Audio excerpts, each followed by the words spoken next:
This episode of Bourbon on Ice, presented by Your Friend Frosty and your bartender, Mike Whiskey, is brought to you by the Cape Media Center of Cape Cod, Massachusetts. The views and opinions expressed during this podcast do not necessarily reflect those of the Cape Media Center. Listener discretion is advised. What? Keep going. Going on what? Keep going on what you were singing. I wasn't singing anything. You're delusional. Roll the music. Nothing that can be proved. You were clearly just singing Beyonce's To the Left. Or Irreplaceable. No, I wasn't. I will roll back time itself to prove this. You can't do that. Fine, I'll roll the music instead.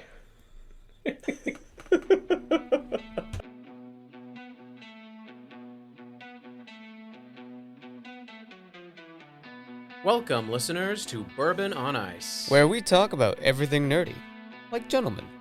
Join us every week for our local Cape Cod take on, well, everything. Laugh, cry, be confused, and laugh some more. I'm your friend Frosty. And I'm your bartender, Mike Whiskey. Stay tuned. You think they'll like the episode? Oh, they'll definitely love it. Welcome to another episode of Bourbon on Ice. I'm your friend Frosty. And I'm your bartender, Mike Whiskey. And you're about to hear a sound. Hang on, here it comes. That was the sound of two glasses clinking. Plastic glasses. Yeah, I was hoping for something more dramatic. Also, we spilled some on the table. Hang on, let me blot it up or something. You just used your sleeve. That's what it's made for. I am firmly of the belief that when people are standing around like, oh, I need a napkin, it's like, this is why God gave us pants. Well, you know why buttons exist on sleeved jackets and shirts, right? I would love to hear this. Napoleon Bonaparte. Napoleon blown apart. Yes. Was so offended by his guards wiping their noses on their sleeves that he had buttons sewn onto them so that they could not do that, because you'd catch your nose hole on the button. Oh my gosh, I hate it when like you just want to wipe your mouth or something and you're like, oh, I can't use my sleeve because there's a thing or it's not smooth. And now I know that this was the French. The French did this to us, which makes a lot of sense. The French ruin a lot of things. No argument. Ask any Brit. Like, I have met plenty of French guys, and yes, there is the stereotype that all Frenchmen are rude, and my feeling is, yeah. I'm just going to say yeah. Yeah. Okay, we are back at the bar, people, and we are enjoying an entire bottle of Angry Orchard Baldwin. It's a 7.9% alcohol. We are going to get very hysterical and funny and tipsy, and then the room is going to be on its side. I could use more. It's been a week. What are you, some kind of lightweight? Good to the last drop. Ah, this guy, I ever tell you, this guy. Why don't you love me? Ugh. Thud. I'm out. Okay, we have an episode to do, right? Yes, okay. we do. Okay, welcome to the holiday season, people. Santa went by in his sleigh, so it's officially the holiday season. And by that, I mean the Macy's Thanksgiving Day Parade. Hooray. Now that we're here, I'd like to remind you all that as someone in the package delivery service, I curse you all by name and by address. I curse you. And you. And you. This could take a while. You might want to relax, get a snack. And well, you. There's like 600, 700, 800 stops on a route, right? And you. And you. And you. And you. And you. If I do this really fast, I might get them all. We're going to be here a while. Everyone go get a dinner reservation. You're not going to miss anything. And you. And you. And you. And you. And you. And you. A bit like fun. The alcohol's already kicking in. I love it. I guess so. Well, I'm just going to be blunt. This is a very busy time of year. It's frustrating. It's annoying, but the two of us shared a job once that was even more frustrating. I dare to say it, and part of me believes it. We used to work for the United Parcel Service. Oops, it's ups. That was us. We love logistics. I mean, that was the motto when I joined, but they changed it after I joined. It's like, oh, I didn't realize the company could do that sort of thing. I worked there for 6 years. Whiskey worked for, what, a month? Yeah, about a month. But I left a legend. You left... no argument in this little segment of the lifestyles of Whiskey and Frosty. I have to be blunt about this. There is no lie. He's not even exaggerating a little bit. Okay, I think it's best if you tell the legend, and then I tell what actually happened. Oh my gosh, what a wonderful idea. You can just prove me as I sit here. Wait, why is this a good thing? I thrive on lies and fantastical stories. And I thrive on the truth. Face it, you must be the better Christian.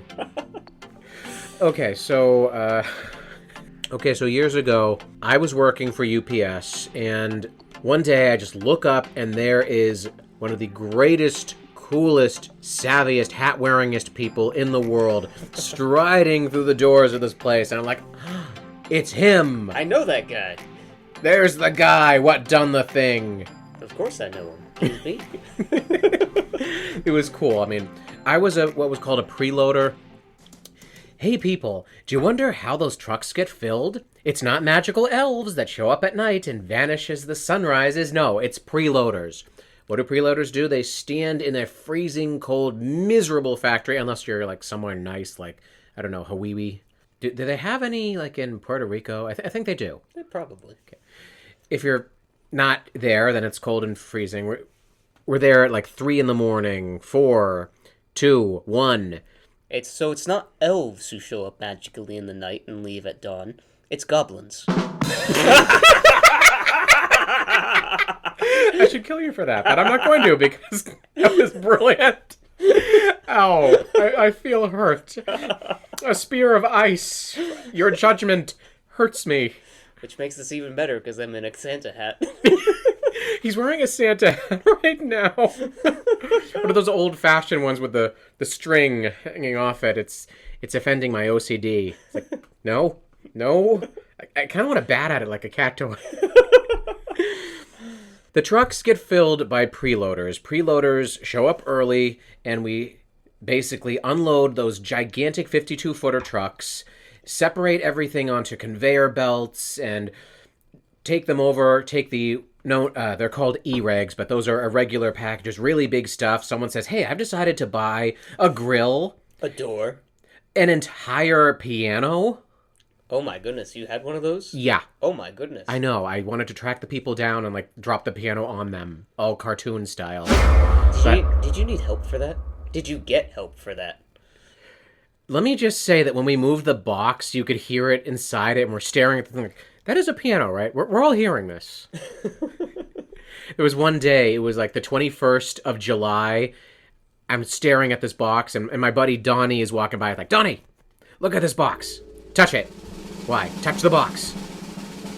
What is it? I turn it around. It's a balsam fir Christmas tree. This is the first Christmas tree of the season! It was July. Okay, so it's a thankless, unpleasant job. Why? Because striding in at like 7 o'clock in the morning, fresh, crisp, straight from a night of sleep, walk the drivers in slow motion like the scarers coming onto the scare floor of Monsters Incorporated. Like Baywatch. Yes, basically, and they're all so happy, and they're like, is our truck ready yet? And all of us preloaders were glaring at them like, die. Just frickin' die, dudes. We've been here for like 6 hours. Okay, so at any rate, I was a preloader, and I did this for 6 years, so I got used to it. It didn't make it any easier, but I got very used to it. And around the holiday season, of course, it's a frickin' nightmare when they're saying, all right, everyone, start time is 11 p.m., and we're working until 10 a.m. That's not a problem for anyone, right? Ugh. Season's bleedings. I was a preloader, but Whiskey over there, he was a driver. Driver? I barely know her. Oh my gosh. You happy with yourself? You happy with that? I am quite pleased with myself. You know, despite this, you know, like, the preloaders hate the drivers because it is a bitter feud that has gone on for centuries. Yes. One of them ran off with one of our daughters and then left her pregnant and unwed, and since then there's been blood spilled and... I thought it was something about a pig. I'm gonna need more cider. Regardless, Whiskey was a preload. I was a preloader. Whiskey was a driver, but he was my best friend in the world, except the other two best friends in the world. Hi guys. And I was like, oh, this is so cool. I'm gonna be working with my buddy. And then I noticed Whiskey's not around the warehouse anymore. Like one day I just looked up, like, where is he? Oh, he decided to quit. I'm like, aw, damn, that's not fair. I wanted to work with my buddy. And it was around then that a story began to circulate. A story that was told and retold so often that it started, breaking down and being retold. And it became urban legend, basically, within the warehouse. And that's that there was a man who had been hired, and he quit. Not only did he quit in spectacular fashion. Apparently, when he was fired unceremoniously by the boss known as Burrell, yes, I'm going to use his name, because he doesn't work for the company anymore either, so I can say this. When he was fired by Burrell, apparently, he cursed bloody mayhem, profanity rained down, and he ripped his uniform from his body. His entire uniform, balled it up, and threw it into the face of the boss. And then flipped him off and stormed out of the building, going through a bay door, might I add, which is a big no-no. Never walk through the bay doors. It's like gospel at UPS. Never walk through those doors. Walk through the small door on the side, never the bay doors. But this man cared so little and showed so much contempt that he flipped him off and walked away through the bay door in no clothing. And the story, like I said, got passed around and told so many times, and we're like, I don't know who that was. It was someone who didn't last very long, but they are the frickin' badass that ever existed. So, many years later, It wasn't many. It was only about one or two. No, it was many years later. We were sitting at a game night. Yeah. And, we're sitting around. It's, like the usual group. It's, Kevin, Robert, Bo, Kirk, Robbie. We're all sitting around. And Whiskey had joined us for once. We're all sitting around talking. We mentioned, like, our past jobs. I said, oh, Whiskey, you remember you worked at UPS? And he told us how he quit. And immediately Frosty went, "That was you?" It turns out that the man who had apparently quit in such spectacular fashion, The way that everyone wished they could quit their job. every job on the face of the earth. It was Whiskey. It was dear, sweet, innocent Christian Whiskey. Is Christian Whiskey an oxymoron? No. That's like sacramental wine, but not. Sacramento whiskey. I was on my feet and I'm like, you! It was you! I can't believe it! We tell stories about you! I could not believe that there were stories being told about me. As I said, the story went on, and it changed so much that people were, like, tearing it apart. Like, by the end of it, not only had he thrown his uniform into his face, but he had apparently, like, urinated on the building. He had stolen a truck and driven it off the property. He had punched people on his way out. We're like, I don't know what part of this is true, but it's awesome to retell. You had to be there. And now for the truth. Do we have to? Yes. This is so much more fun. The truth is equally as fun. Fine. Because the truth of the matter is, What's the truth of the matter? I was fired for a nonsense reason. Effective immediately. They asked me to finish out the day, and I said no. Brought the truck back, and then boss said, "Oh yeah, sign these papers." I signed the papers, and then he's like, "Yeah, make sure you drop off the uniform." And I said, "I didn't cuss, I didn't curse, I didn't scream, didn't yell, nothing. I just stepped out of the office, took my uniform off, so I was in nothing but a white t-shirt and paisley blue underwear." And left my uniform in the supply closet, and then left. In my underwear. That part was true. That part is the truth. Oh my god. And Frosty spat out his drink. It came through his nose. No, I'm holding it back in. Oh wow.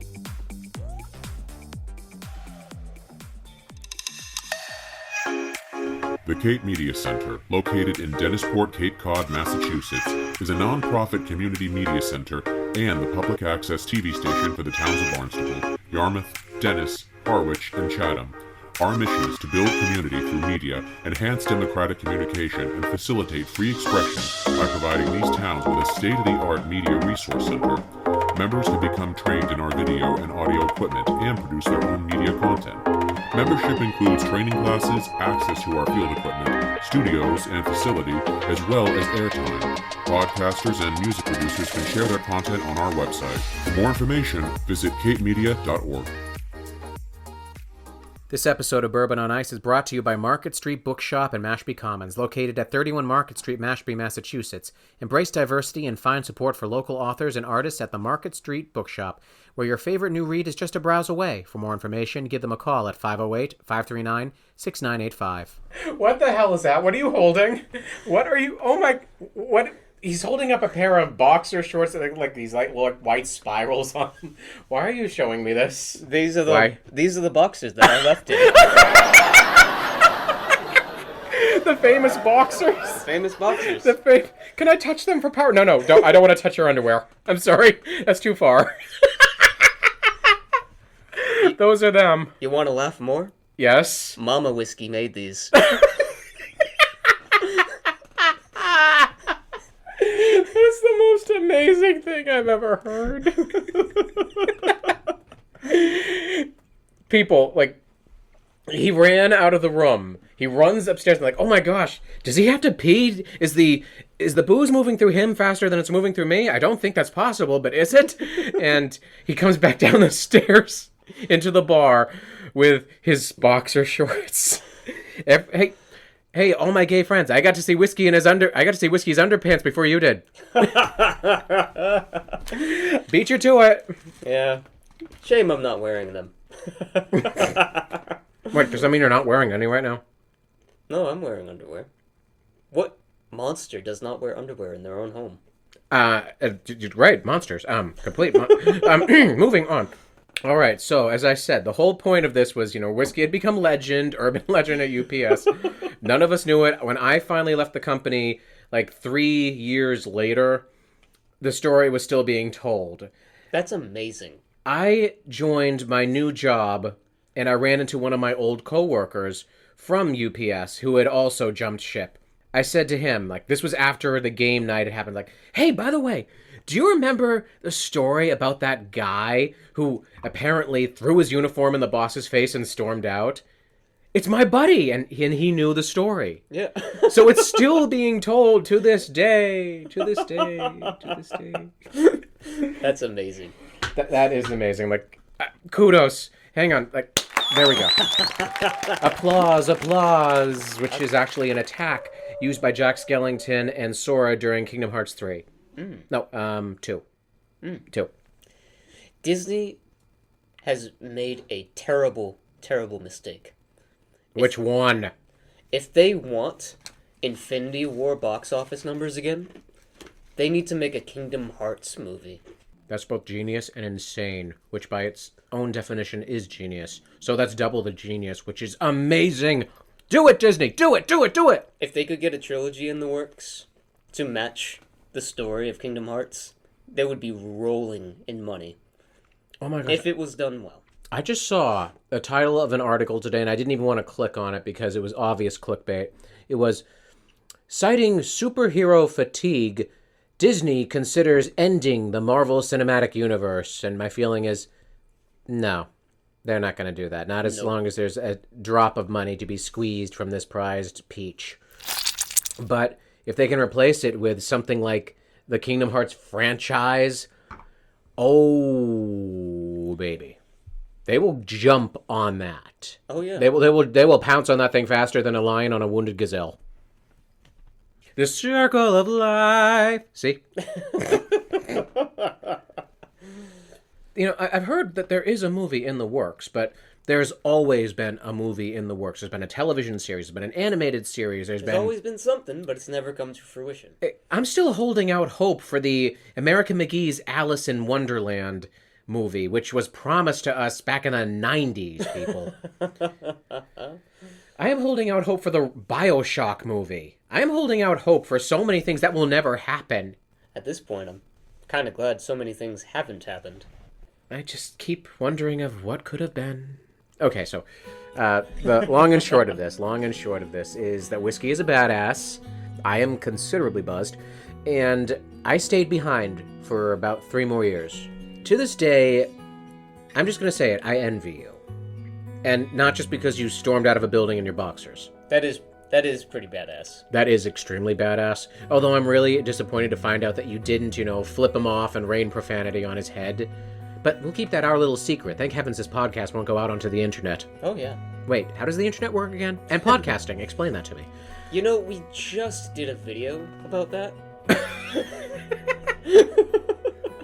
Maybe you should watch it. I was upset because A, I didn't get to work with my best friend anymore, but B, because I stayed. The job was slowly killing me. I mean, it was destroying my relationship with Robbie. It was ruining my physical and mental health. And then the pandemic hit, and that basically drove me to the brink. I lasted. Self-deletion was considered. There was almost no Frosty at the end of this because I'm just going to put this bluntly. The pandemic hit. It was the straw that broke the camel's back. No one wanted to work. Everybody was ordering stuff online because they weren't going out. And I had gained the reputation of being what was called the nuclear-powered option. People would just tell me that to my face. Like, you're the nuclear-powered option. What does that mean? Oh, you do everything. I had stupidly learned to do everything in the building. Oh. And I was good at it. I mean, not everything. I mean, I was bad at loading some of the trucks, but unloading and doing the scanning and the post office and all that, and folding bags. So it was basically like, citizens, the city is ablaze. Quickly, call in Frosty. Shine the Frosty signal in the sky, and Frosty shall appear. It just was not in me to do a half-assed job. The company knew it, and they took advantage of that, and I was killing myself. People didn't want to work during the pandemic. They were using their sick days, their vacation days. They were just quitting or not showing up. And, of course, more work got dumped on top of Frosty, because Frosty will do everything. Frosty lives to do everything. Frosty probably wakes up in the wee hours of the morning and does 20 jumping jacks and 50 push-ups and says, all right, let's go. I can assure you that does not happen. I can assure you that does not happen. I have lost weight, damn it. I'm still, roly-poly in the middle, but, you should see my arms. They're really nice. Yeah, but you don't wake up in the wee early morning hours. No. And do jumping jacks. I wake up in the early morning, but it's usually a sex thing. La la la. Good night, folks.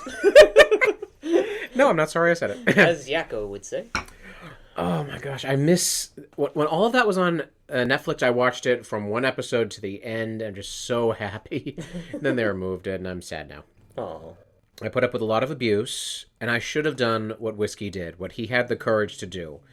Because he was fired for a ridiculous reason. Whereas I stayed and endured abuse, literal abuse. People saying awful things, screaming profanities, people actually abusing me in ways that I didn't think a job would do. But I was assured, A, this is Cape Cod. Things are different here. And B, no one cares. And unfortunately, both were true. Because, yes, this is Cape Cod. We are on the edge of the world here.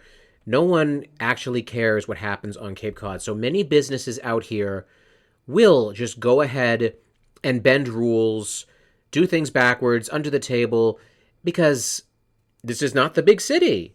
Nope. Well, Cape Cod is weird. It's not quite a city. Oh, there's an understatement. It's not quite rural. It's not quite farmland.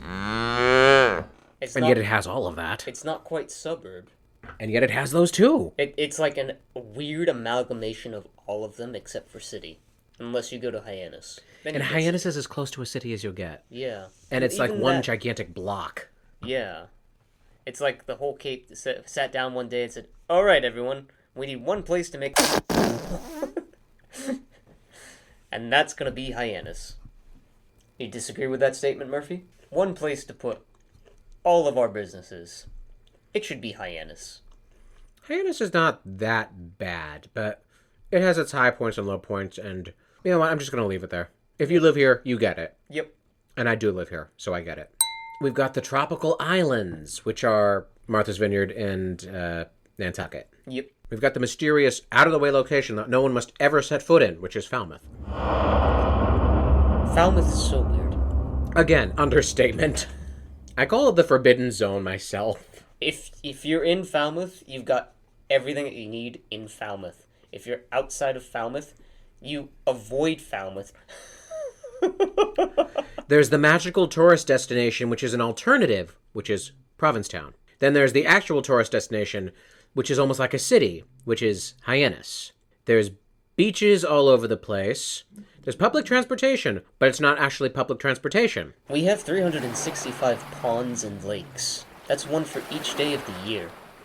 So theoretically, you could visit one a day. Yeah. Why would you? Some of them are like spits. Yeah. And for a place that is supposedly small, we have one of the most intricate, out-of-control networks of postal delivery services that I have ever seen in my life. I've been to big cities I've been to big cities and I've seen like smaller and more contained postal services than here. This place is nuts. I don't know why I still live here, but I think it's because I'll probably die here one day. Like, that's it. I'm not leaving. This is my place. Unless, someone wants to offer me a ranch in Montana where I can be guaranteed to run into no one because people. Yeah, Cape Cod has a way of doing that to you. Yeah. I'm driving around some days and like, there's the cranberry bog farmers. Hi, guys. Yep. And there's the punk rockers. Hi, guys. There's the Karens. Hello, ladies. Now I'm in the suburbs. Now I'm in a school. Across the school is the bar. And there's the market, and there's the other market, which is not really a market, and there's the general store. And there's the farm stand. Wait, where are the farms? Oh, I got to deliver live insects at long last. Fortunately, it was just ladybugs, but still, when they put that sticker on it that says live insects, and there was my office decided to be cute and printed out a piece of paper with a Caterpie on it, a Pokemon called a Caterpie, and taped it to the box and said live insects. I was like edging towards the thing like, what ho? Have you delivered fish? Live fish? There's no such thing as live fish. All fish are dead. No. Live fish through the... In the same way that all birds are robots, all fish are actually dead. I refuse to believe that I'm going to have to deliver live fish for any sort of reason. Why? Or Why? live chickens. The hell you say? Yeah, live baby chicks. Oh, that. I've heard. You mentioned that I would be doing that. Yeah. Sometimes I drive out by Bray Farm, and the sheep are just staring at me like, meh. I love sheep, man. Sheep are my favorite. The goats, the horses, they're all so expressive to see me. The sheep are just like, meh. Hang on. Meh. Yours is amazing. Yours is outstanding. I can't do that. I don't know why. You left UPS both in spectacular fashion and in time. I stayed and got beaten up and abused, and I don't know why I stayed. You are a role model. Everyone, everywhere, leave your jobs by dropping your pants and throwing them in the face of your boss. Be a whiskey! Don't forget the bird. And then apparently to urinate on the side of the building. Okay, please don't leave your jobs. We need you, whatever you are. I'm sure someone out there is, like, doing something important, like saving a life as a fireman. But, if they're listening to this podcast, they're like, wait, I could put this person back. No, we don't want you to do that. Save the life. Or someone is listening to us during an open heart surgery. They're like, I don't feel it today. Throws down the scalpel, walks out. Have you seen that meme of, it's like some high-class profession, usually like a lawyer, or one of the best ones is a doctor. It's like, your organ transplant was a success. Please enjoy your new kidney. Your credit card declines. Doctor says, oh, better open back up. Oh my gosh, that's awful. Oh, wow, sorry. The ice in my mug is melted, so it's like rotating at the bottom. Kind of looks like a galaxy. Whiskey is... Frosty is definitely buzzed. What was your first clue?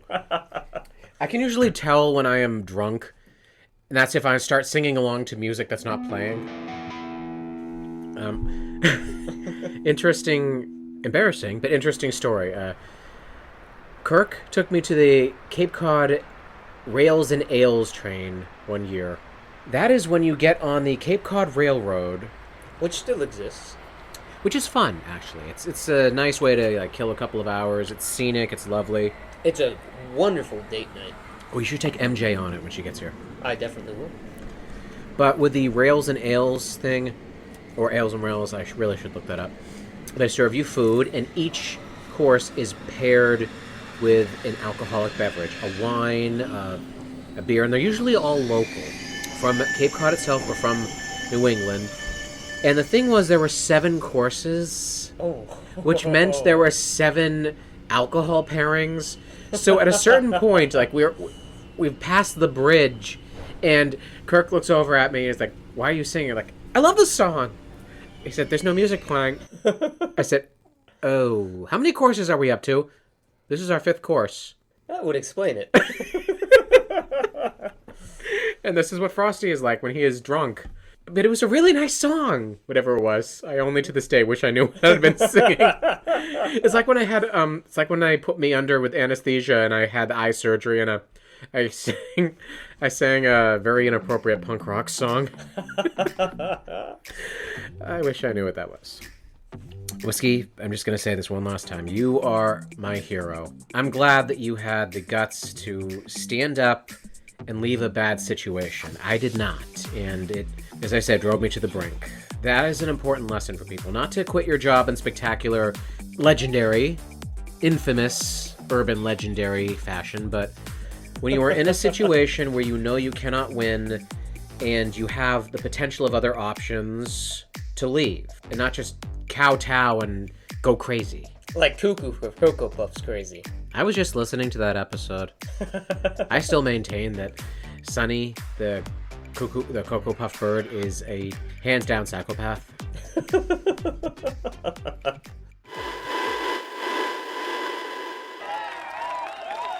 Yes, it's a beautiful day here on Cape Cod. Yes, a beautiful day for parade, Frosty. And here come the floats. Don't they look spiffy? First up, a salute to New England sport team. Go teams! Followed closely by the Easter Bunny on a large egg. Adorable. And there's a gay pride float. Just look at that shiny rainbow. And here comes Santa Claus in his sleigh. And bringing up the rear, surrounding the leprechaun float, a team of Irish step dancers. Hey, Frosty, Yes, Whiskey. what on earth are we celebrating? No idea, Whiskey. No idea at all.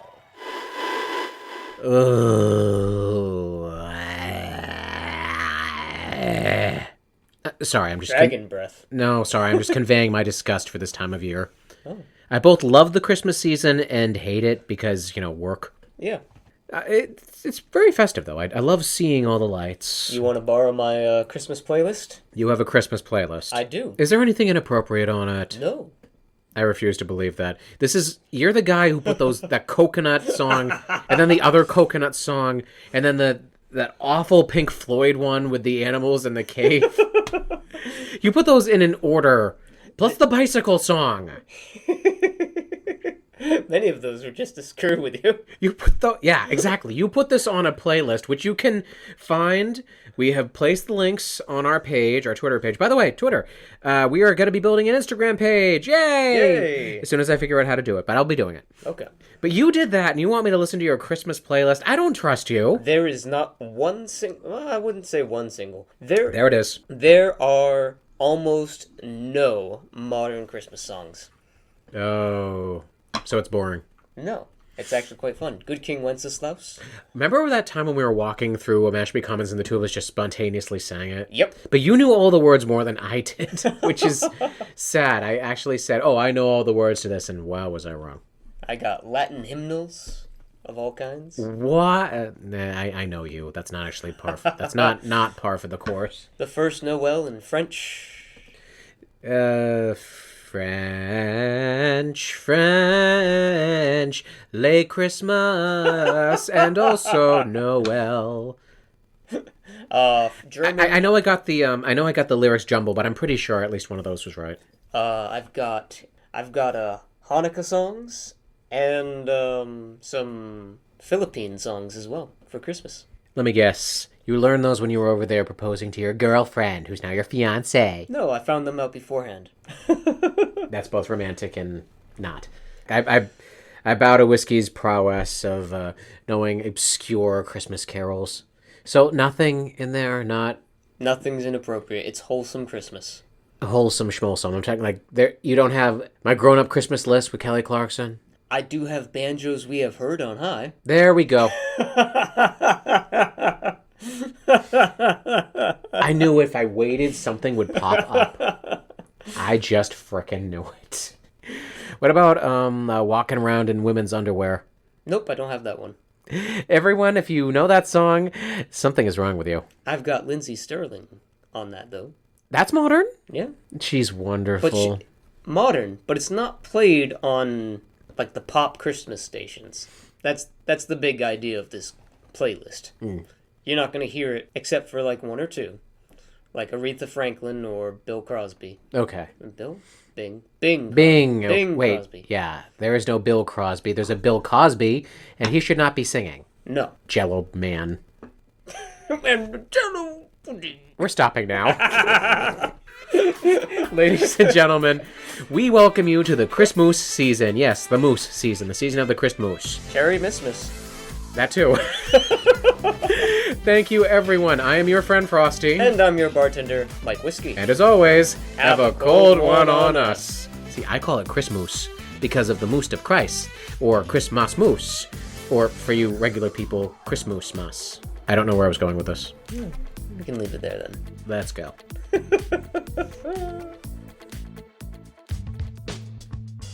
This podcast was recorded at and produced by Cape Media Center on Cape Cod, Massachusetts by podcasting duo Mike Whiskey and Your Friend Frosty.